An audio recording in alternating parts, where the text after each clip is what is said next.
रीना सिद्धू ये उत्तर प्रदेश के अमरोहा ज़िले से बिलोंग करती हैं। तारीख थी 5 जून 2025। उत्तराखंड के कोटद्वार केस में पुलिस को एक खबर मिलती है कि पास के गड्ढे में एक शव पड़ा हुआ है। पहले तो पुलिस सोचती है कि कोई व्यक्ति खाई में गिरकर मर गया है, किंतु जब शव निकाला जाता है तो पता चलता है कि गर्दन की हड्डी चकनाचूर है और 50 घाव फावड़े के शरीर पर लगे हुए हैं। खून शरीर का पूरा बह चुका था। आखिर इस व्यक्ति का हत्यारा कौन था? अब यहाँ से इंक्वायरी शुरू होती है। पुलिस इन्वेस्टिगेशन 4 दिनों में हत्यारे तक पहुँच जाती है। यह हत्या प्यार में धोखा देकर की गई थी। इस हत्या की वजह मुरादाबाद में 3 करोड़ मकान था। जैसा कि हमने बताया, उत्तराखंड पुलिस कोटद्वार की खाई में एक शव मिलने की सूचना मिलती है। पहले तो शक एक्सीडेंट का था, किंतु पोस्टमार्टम रिपोर्ट में हत्यारा आता है। इसके बाद अखबारों में फ़ोटो वायरल हो जाती है। 2 महिलाएं आकर इस व्यक्ति को अपना पति बताती हैं। इसलिए पहले तो रिपोर्ट गुमनाम से होती है, किंतु जब अखबारों व सोशल मीडिया पर इसकी फ़ोटो वायरल होती है तो दिल्ली में रहने वाले राजेश कुमार की नज़र इस घटना पर पड़ती है। राजेश कुमार वैसे तो दिल्ली के रहने वाले थे, किंतु उनके भाई रविंद्र कुमार अपने परिवार से अलग होकर मुरादाबाद रहने लगे थे। वैसे तो दोनों अलग अलग शहरों में रहते थे। बिजनेस की वजह से बिजी होने के कारण दोनों भाई एक हफ्ते में एक बार बात कर लिया करते थे, किंतु ऐसा पहली बार हुआ था कि इस हफ्ते दोनों की आपस में बात नहीं हुई। राजेश इस सूचना को पढ़कर अपनी भाभी से बात करते हैं। भाभी उन्हें बताती हैं कि तुम्हारे भाई कहीं बाहर गए हैं। तब राजेश को कुछ शक पैदा होता है और वो सूचना के आधार पर उत्तराखंड पुलिस के पास जाकर शव व कपड़ों की जानकारी करते हैं। राजेश 17 जून को उत्तराखंड जाकर अपने उसी थाने में अपने भाई की मिसिंग रिपोर्ट लिखवाते हैं। वो अपनी भाभी रीना सिद्धू की भी रिपोर्ट लिखवाते हैं। पुलिस इसी इन्वेस्टिगेशन के आधार पर छानबीन करती है और कातिल तक पहुंच जाती है। इन्वेस्टिगेशन में पता चलता है कि रविंद्र कुमार दिल्ली के रहने वाले हैं और यहाँ अच्छी खासी प्रॉपर्टी के मालिक हैं और यहाँ उनकी शादी एक कुसुम से होती है। कुछ समय बाद उनके एक बेटा भी होता है, जिसका नाम हर्षित रखा जाता है। शादी ठीक ठाक चल रही होती है, किंतु एक बार किसी बात पर कहासुनी हो जाती है। इस पर वह नाराज़ होकर उत्तराखंड आ जाते हैं और उत्तराखंड में 3-4 दिन रहते हैं। इसी बीच इनकी मुलाकात रीना सिद्धू से होती है। रविंद्र बिना कुछ बताए रीना सिद्धू के साथ वहाँ से मुरादाबाद आकर साथ रहने लगते हैं और 2011 में अपनी उम्र से 15 साल छोटी रीना से शादी कर लेते हैं।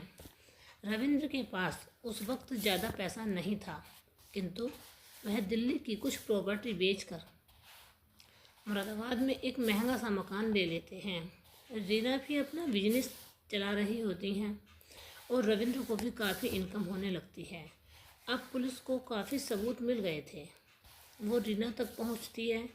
रीना बताती हैं कि हम दोनों का बिजनेस काफ़ी सही चल रहा था, किंतु कुछ समय से रविंद्र की बिजनेस में लॉस हो रहा था, जिससे वो डिप्रेशन में चल रहे थे।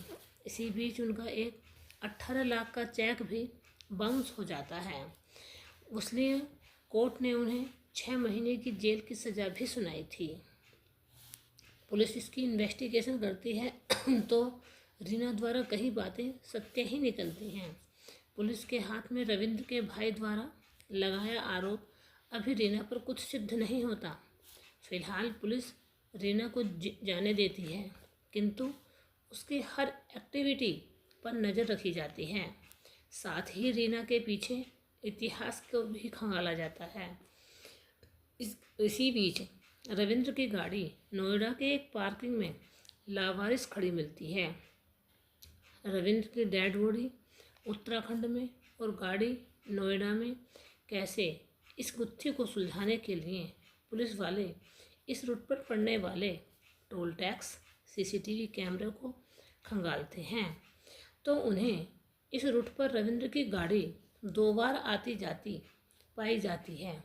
इस गाड़ी के ड्राइवर सीट पर एक आदमी और पास की सीट पर रीना सिद्धू होती हैं। जब रीना पुलिस को ये बताती हैं कि काफ़ी समय से वह मुरादाबाद में ही रह रही हैं और सीसीटीवी कैमरे कुछ और बयां कर रहे होते हैं, तो रीना के फ़ोन की लोकेशन भी उत्तराखंड इस बीच दिख रही होती है। अब पुलिस थोड़ी और आगे बढ़ती है तो उसके फ़ोन से लगातार एक परितोष नाम के लड़के से बात हो रही थी। दोनों की फ़ोन की लोकेशन इस बीच में एक साथ उत्तराखंड में भी पाई जाती है। इतना ही नहीं, रविंद्र की जेब से एक पर्ची भी मिलती है। उसमें हरिद्वार के किसी गेस्ट हाउस की जानकारी थी। इससे पता चलता है कि 26 मई को रविंद्र उस गेस्ट हाउस में रुका था। अब उस गेस्ट हाउस के आसपास के सीसीटीवी कैमरे की जांच करते हैं तो पाते हैं कि गेस्ट हाउस के ऊपरी फ्लोर पर 26 मई को रीना और परितोष भी उसी गेस्ट हाउस में थे। अब सबूतों के तौर पर पुलिस रीना को हिरासत में लेती है और उससे पूछती है। पहले तो रीना सिद्धू उसी बातों को दोहराती हैं, किंतु जब पुलिस के सारे सबूत रीना सिद्धू को दिखाती हैं तो वह चुप हो जाती है। अब रीना समझ चुकी थी कि सच स्वीकारने में ही भलाई है। तब वह पुलिस से बताती है कि रविंद्र और मेरी शादी 2011 में हुई थी। कुछ समय तो रविंद्र और मेरी ज़िंदगी बड़ी ही अच्छी चल रही थी, किंतु कुछ समय बाद रविंद्र के बिजनेस में लॉस हो गया। इसी बीच 18 लाख का चेक बाउंस हो गया। तब वह 6 महीने जेल भी चला गया। फिर आने के बाद जिन लोगों से उधार लिया था वो भी उसे तंग करने लगे। अब रविंद्र की इच्छा थी कि वह मुरादाबाद वाला मकान बेचकर अपना कर्जा चुका ले और अपना बिजनेस दोबारा सही कर ले, किंतु रीना नहीं चाहती थी मुरादाबाद वाला मकान बेचा जाए। इसी बीच फिजिकल थेरेपी सेंटर पर रीना की मुलाकात एक परितोष से होती है। वह परितोष से कहती है कि तुम्हें थेरेपी कराने के लिए 10 दिन आना पड़ेगा, क्योंकि थेरेपी सेंटर से रीना ही संभालती हैं और रविंद्र कर्जदारों की वजह से मुरादाबाद न रहकर उत्तराखंड रहने लगता है। अब रीना परितोष से सारी कहानी बताती है और कहती है, यदि रविंद्र इस बीच से हट जाए तो मैं तुमसे शादी भी कर लूँगी। और रीना बताती हैं कि इस मकान की कीमत 3 करोड़ रुपए है।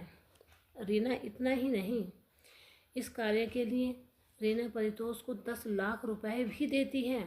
परितोष को यह ऑफर सही लगता है। वह इस घटना को अंजाम देने के लिए तैयार हो जाता है।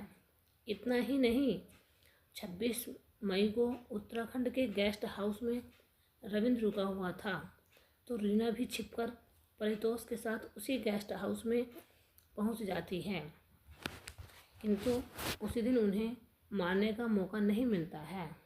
अब वह रविंद्र को कॉल करके रविंद्र से कहती है, परितोष जो मेरा भाई है उसने एक छोटी सी पार्टी अपने घर पर रखी है, क्योंकि रीना ने जब परितोष की मुलाकात रविंद्र से कराई थी तो वह उसे राखी वाला भाई बताती थी।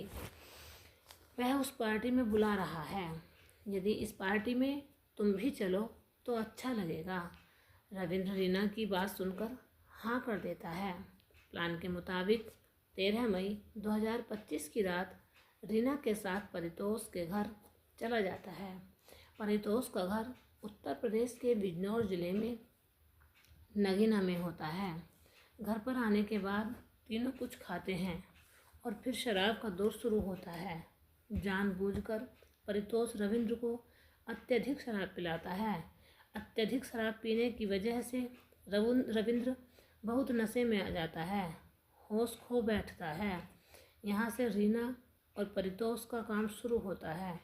परितोष घर में रखा फावड़ा उठाकर लाता है और लगभग बेसुध पड़े रविंद्र की छाती पर जोर जोर से वार करता है। कथित तौर पर रीना रविंद्र की पैर जोर से पकड़ लेती है। जब कई बार परितोष रविंद्र पर वार करता है तो जल्द ही रविंद्र की सांसें थम जाती हैं। उसके बाद उस डेड बॉडी को ठिकाना लगाने के लिए कोशिश की जाती है। रविंद्र की गाड़ी में बॉडी रखकर उत्तराखंड के लिए निकल जाते हैं। 2 दिन बाद बॉडी को गाड़ी में रखकर 2 दिन तक बॉडी को गाड़ी में रखकर इधर से उधर घूमते हैं, किंतु बॉडी नहीं फेंक पाते। तीसरे दिन की सुबह 6 बजे वो कोटद्वार उत्तराखंड में एक खाई में फेंक देते हैं। बॉडी जहां पुलिस को मिली थी। अब पुलिस ने रीना और परितोष को पकड़कर अदालत के सामने पेश किया और जेल भेज दिया। सवाल उठता है कि मुरादाबाद के 3 करोड़ रुपए वाला मकान का मालिक कौन? इस पर बताते हैं कि रविंद्र ने बेशक शादी रीना से की थी, किंतु कहीं रजिस्टर्ड नहीं है और ना ही उसने अपनी पहली पत्नी को तलाक दिया था। इसलिए उसकी पहली पत्नी ने अपनी सारी संपत्ति के लिए कोर्ट का रुख किया है। इस कहानी से सीख मिलती है कि पुरुष कोई कार्य करते वक्त बुद्धि का इस्तेमाल करें और लालच बुरी बला है।